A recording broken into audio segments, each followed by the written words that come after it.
Hello mga Frenny! Kamusta kayo?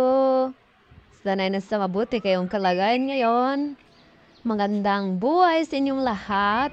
Ngayon ay maganda ang panahon, medyo makulimlim at hindi masyadong mainit. Di katulad kahapon ay mainit ang panahon.